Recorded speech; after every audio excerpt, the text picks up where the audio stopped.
हमेशा शांत और सरल रहने वाले सुल्तानपुर से बीजेपी विधायक और पूर्व मंत्री विनोद सिंह आज एक कार्यक्रम के दौरान बेहद आक्रामक नजर आए। दरअसल विनोद सिंह आज धमौर थाना क्षेत्र के भाई गांव में शारदा सहायक नगर नहर के पुल के चौड़ीकरण को लेकर भूमि पूजन और शिलान्यास कार्यक्रम में पहुंचे हुए थे। कार्यक्रम के दौरान वे मंच से स्थानीय लोगों को संबोधित कर रहे थे। इस दौरान उन्होंने कहा कि हिंदुस्तान का मुसलमान केंद्र और प्रदेश सरकार की योजनाओं का लाभ लेता है, लेकिन वह चाहता है कि योगी और मोदी खत्म हो जाए। उन्होंने कहा कि अगर समाजवादी पार्टी यूपी में आ गई तो पूरे प्रदेश में आतंक का माहौल होगा। वहीं विनोद सिंह ने कहा कि मैं किसी से डरने और भयभीत होने वाला नहीं हूं। आज पश्चिम बंगाल में हिंदू और मुसलमान में लड़ाई हुई है। हमारे यहाँ 17 से 18% मुसलमान हैं, जबकि पश्चिम बंगाल में 38% मुसलमान हैं। फिर भी वहाँ बीजेपी की सरकार बनी क्योंकि वहाँ सभी जातियां एकजुट हो गई। विनोद सिंह ने आगे कहा कि पश्चिम बंगाल में इस बार हिंदू एकजुट हो गए, जबकि पहले बटे हुए थे। यहाँ का मुसलमान भारत की योजनाओं का लाभ ले रहा है, लेकिन जब वोट की बात आती है तो मोदी योगी को उखाड़ फेंकने की ये बात करने लगते हैं। वही वह चाहते हैं कि यहाँ दूसरा पाकिस्तान बन जाए। हम हिंदू हैं और गर्व से कहते हैं और जय श्री राम का नारा लगाते हैं। विनोद सिंह ने आगे कहा कि जब मामला योगी मोदी का आता है तो यहाँ यादव मुसलमान वाद कहाँ से आ जाता है। उन्होंने साफ कहा कि जो भी योगी मोदी के खिलाफ जाएगा उसको उसका खामियाजा भुगतना पड़ेगा और वह प्रधानी भी नहीं कर पाएगा। हमारे रगों में हिंदुत्व का रक्त दौड़ रहा है। विनोद सिंह ने कहा कि अन्य समाज के लोगों से कहा कि हमें अपना अस्तित्व बचाना है, हमें अपना राज्य चाहिए।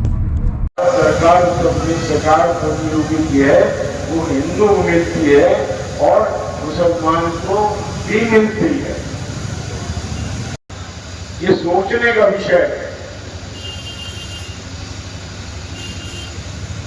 कि आज हिंदुस्तान का मुसलमान भारत सरकार उत्तर प्रदेश की सारी योजनाओं का लाभ ले रहा है, लेकिन वो चाहता है कि मोदी और योगी खत्म हो जाए। क्या खत्म होने देंगे हम? आज यादव बारे में कहा जाता है कि ये समाजवादी पार्टी है। अगर समाजवादी पार्टी उत्तर प्रदेश में आ गई तो एक पूरे प्रदेश में आतंक का माहौल होगा। गलत एक सही है।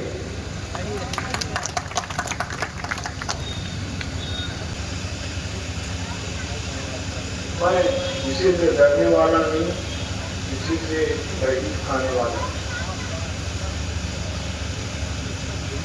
आज पश्चिम बंगाल में जो लड़ाई हुई है वो लड़ाई हुई है हिंदू वर्सेस मुसलमान। हमारे यहाँ 18% 17% मुसलमान है, वहाँ 38% मुसलमान है, लेकिन हिंदू वहाँ एकजुट हो गए। हिंदुओं से मतलब है कि यादव भी हैं, मौर्य भी हैं, प्रजापति भी हैं, सारे समाज आते हैं। ये आज जो मैं आप बताने के लिए कह रहा हूं कि पश्चिम बंगाल में क्या हुआ। भारतीय जनता पार्टी वहां हिंदू एक हो गया, पहले बिखरा हुआ था और उसने टीएमसी को, ममता बनर्जी को भयंकर शिकस्त दिया। उनके सांसद विधायक कहां भाग रहे हैं ये पत्रकार मुझे बताएंगे।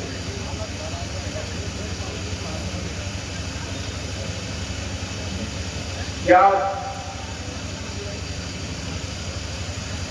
एक छोटी सी कहावत किसी ने हमसे कही,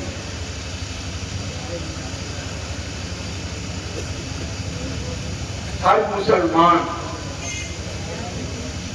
मैं रमन दक्षिण है ना,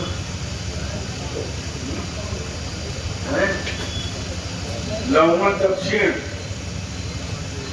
तो भारत सरकार की जितनी योजनाओं का लाभ लवण दक्षिण ले रहा है जब वोट की बात आती है वो कोशिश करते हैं कि मोदी योगी को उखाड़ के फेंक दें। वो चाहते हैं कि दूसरा पाकिस्तान हिंदुस्तान में बन जाए। क्या हम मरने देंगे? आज प्रश्न ये है। हम हिंदू राष्ट्र हैं, हम हिंदू हैं, गर्व से कह रहे हैं कि हम हिंदू हैं और जय श्री राम का नारा लगाते हैं।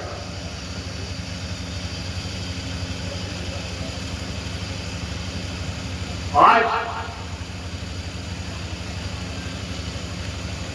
कोई भी आतंकवादी पर मैं नहीं कह रहा हूं कि हर मुसलमान आतंकवादी है, ये नहीं कह रहा हूं। हमारे खून में है और गर्व है कि हम हिंदू हैं। गर्व है कि हम विश्व को एक नई दिशा देंगे।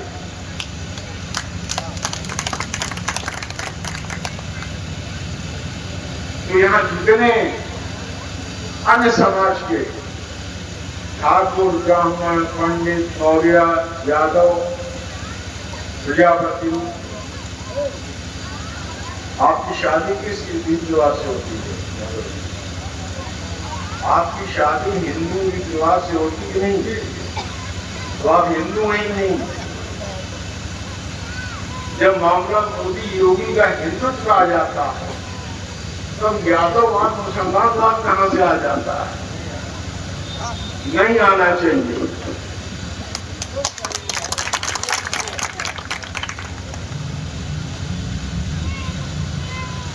हम हिंदू हैं। मेरे रक्त में, मेरे खून में, मेरी सोच में हिंदुत्व है। और जो मेरी आवाज सुन रहे हैं इसको आप सोचिएगा।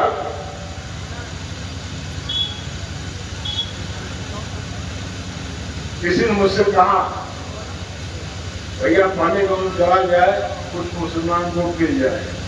और आज तक मैंने 44 करोड़ रुपए माननीय मुख्यमंत्री जी, उनका मैं धन्यवाद देता हूं। 44 करोड़ रुपए मैंने चिकित्सा में दिया है, उसमें मुस्लिम भी थे। लेकिन जब उनकी दवा की बात आई, दारू की बात आई, उनके इलाज की बात आई, तो मैंने उसमें कोई भेदभाव नहीं रखा। अगर मैंने भेदभाव नहीं रखा तो आप कैसे रखेंगे?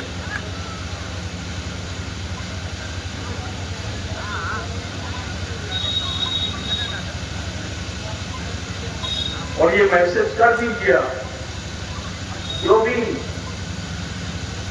योगी मोदी के खिलाफ जाएगा उसका खामियाजा भुगतना पड़ेगा।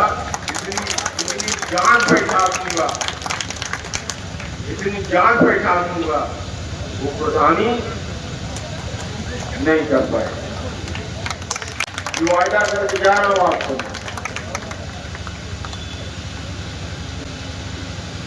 अरे हमारे रगों में हिंदुत्व का रक्त दौड़ रहा है।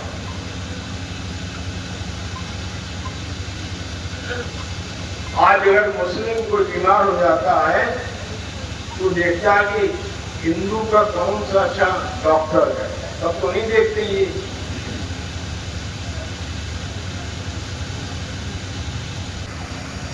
अब ये मूल्यांकन का समय आ गया है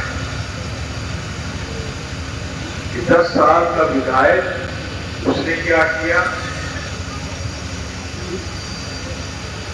और ये जो कार्य हुआ है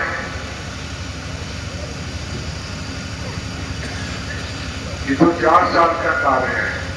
अभी 1 साल बाकी है, क्योंकि हम लोग जो विधायक बने हैं ये तो जमीन के कार्य किया, ये तो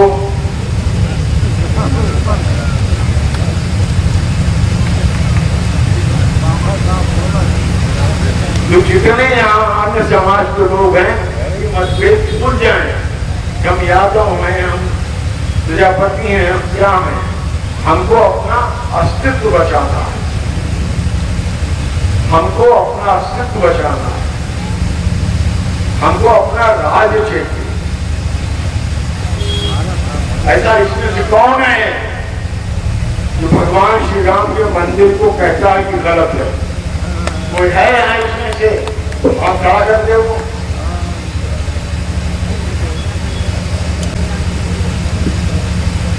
ये भावना जागृत करती है।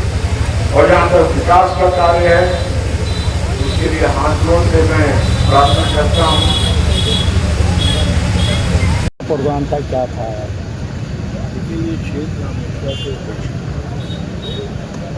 और ये जो प्रोग्राम है 20 साल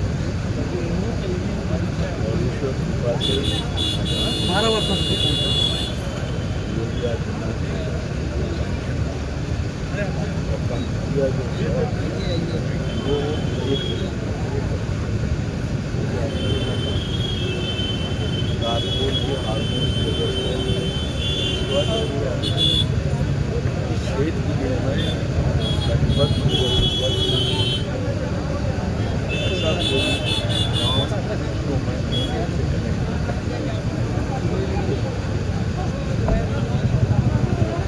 विधायक जी, आपने मंच से कुछ हिंदू और मुस्लिम की बात की, क्या था मेन मुद्दा? बड़ा अनुभव सामने का हिंदुस्तान में रहना है तो राम राज्य रहना पड़ेगा। विधायक जी, जिस रोड पे हम आप खड़े हैं, ये रोड बनी तो है लेकिन कहीं कहीं बीच बीच में इतनी ठोकरें बनी हैं कि गाड़ी वाले आप मुझको कंप्लेंट दे दीजिए। ठीक ठीक। क्या सबसे पहले तो मैं आपको और आपके चैनल को धन्यवाद देना चाहता हूँ। मेरा नाम राम और यादव है। मैं इस गांव का प्रधान प्रतिनिधि हूँ। मेरी पत्नी श्रीमती अशोक कुमारी प्रधान है और यहाँ के जनता का आशीर्वाद मुझे दोबारा मिला हुआ। लगातार मैं 2 बार उनका आशीर्वाद मुझे पब्लिक का मिल गया। प्रधान जी, ये आज किस चीज़ का प्रोग्राम था, क्या था? ये प्रोग्राम जो था, समझ लीजिए तो बहुत बड़ा प्रोग्राम था। क्योंकि बहुत बड़ा प्रोग्राम था क्योंकि ये जो पुल है नहर का, ये बिल्कुल समकोण की स्थिति में बना हुआ है और बहुत सकरा भी था और जिससे लोगों को आने जाने तक की बड़ी दिक्कत है। और इस पुल से और इस सड़क से कम 2-3 जिलों के लोगों का आना जाना रहता है। तो ये सड़क बहुत चलती है, तो यहाँ तमाम दुर्घटनाएँ हो जाया करती थी और कई लोग नहर में, क्योंकि जो अनभिज्ञ लोग आते थे, पहली बार आते थे, वो इस नहर में भी गिरे हुए हैं और जनता के सहयोग से उनको निकाला गया है। और इस इतने बड़े कार्य को अभी तक कोई जनप्रतिनिधि ध्यान नहीं दिया, लेकिन हम लोग, हमारे बड़े भाई तिवारी जी, लक्ष्मीनारायण तिवारी जी, 2014 से हम लोग लगे हैं इस पुल के लिए। और आज हम लोगों के अथक प्रयास से माननीय विधायक जी के ये देन है कि जो ये पुल का आज शिलान्यास भूपूजन हुआ है। और भूपूजन होने से और आज पूरे क्षेत्र की जनता ये भी जान गई कि नहीं, वास्तव में विधायक जी ने जो कहा था उसको पूरा किया। और ये पुल जो है अब ये बनेगा और एक हम लोगों आपके माध्यम से ये ज़रूर मैसेज देना चाहते हैं कि जो विभाग, जो भी कार्यदायी संस्था इसको लिया है, वो इस पुल को प्रयास करे सीधा बनाने के लिए। और इसी के बगल में यदि बनाएगी तो इसका उतना बड़ा फ़ायदा नहीं मिल पाएगा। और यदि पुल बन जाएगा, इस क्षेत्र की जनता को और कई ज़िले के लोगों को आने जाने में बहुत अच्छा इसका रिस्पांस मिलेगा और इसका मैसेज भी सरकार के लिए अच्छा रहेगा। अपना पूरा परिचय दे दीजिए, वो कहाँ के रहने वाले हैं, क्या है? मैं लक्ष्मीनारायण त्रिपाठी, हाँ ठीक है, जतन हुआ बाटे हम प्रधान ग्राम पंचायत कानूपुर, दूबेपुर, सुल्तानपुर। आज क्या हुआ यहाँ पे, क्या उद्घाटन किस चीज़ का था, तो शिलान्यास? आज हमारे क्षेत्र का बहुत ही बड़ा कार्य हुआ है। मेरे यहाँ सबसे बड़ी समस्या थी नहर के पुल की। ये नहर का पुल जो बना हुआ है, ये नहर के हिसाब से पुल बना हुआ है और हमारी जो सड़क है ये चौड़ीकरण भी हो गई है सड़क का। इसलिए सड़क के हिसाब से हमको पुल चाहिए और पुल का सारा व्यवस्था जो है माननीय विधायक विनोद सिंह जी ने इसको हमारे क्षेत्रवासियों को पुल का सौगात दिया है और उसी वजह से आज इसका शिलान्यास हम लोग इसी में एकत्र हुए हैं। क्या पहले कितनी भी दुर्घटना हो चुकी थी यहाँ संदर पर मोड़ के दसियों बाद? दुर्घटनाएं हो चुकी हैं, जिसमें 4-6 लोग मर चुके हैं। कई गाड़ियाँ इससे नहर के अंदर चली गई हैं, 4-6 लोग मर चुके हैं। इसके पहले बस जो चलती थी यहाँ पर, बस भी 3-4 बार लटक चुकी, उसके बाद बस चलना बंद हो गया। यहाँ ना कोई ट्रक चल पाती है, ना कोई बस चल पाती है इधर। मेरे क्षेत्र वासियों को बड़ी असुविधा है अपने लिए। इसका ये अब कैसे सुधार होगा, कैसे निर्माण? अगर ये पुल सड़क के सिधाई में बन जाता है तो सुधार हो जाएगा, तो कोई दिक्कत नहीं होगी। अगर ये पुल जो है इसी पुल के बगल में बनेगा, नहर के बगल में, तो कतई सुधार नहीं होगा और हम लोग इसको बनने नहीं देंगे।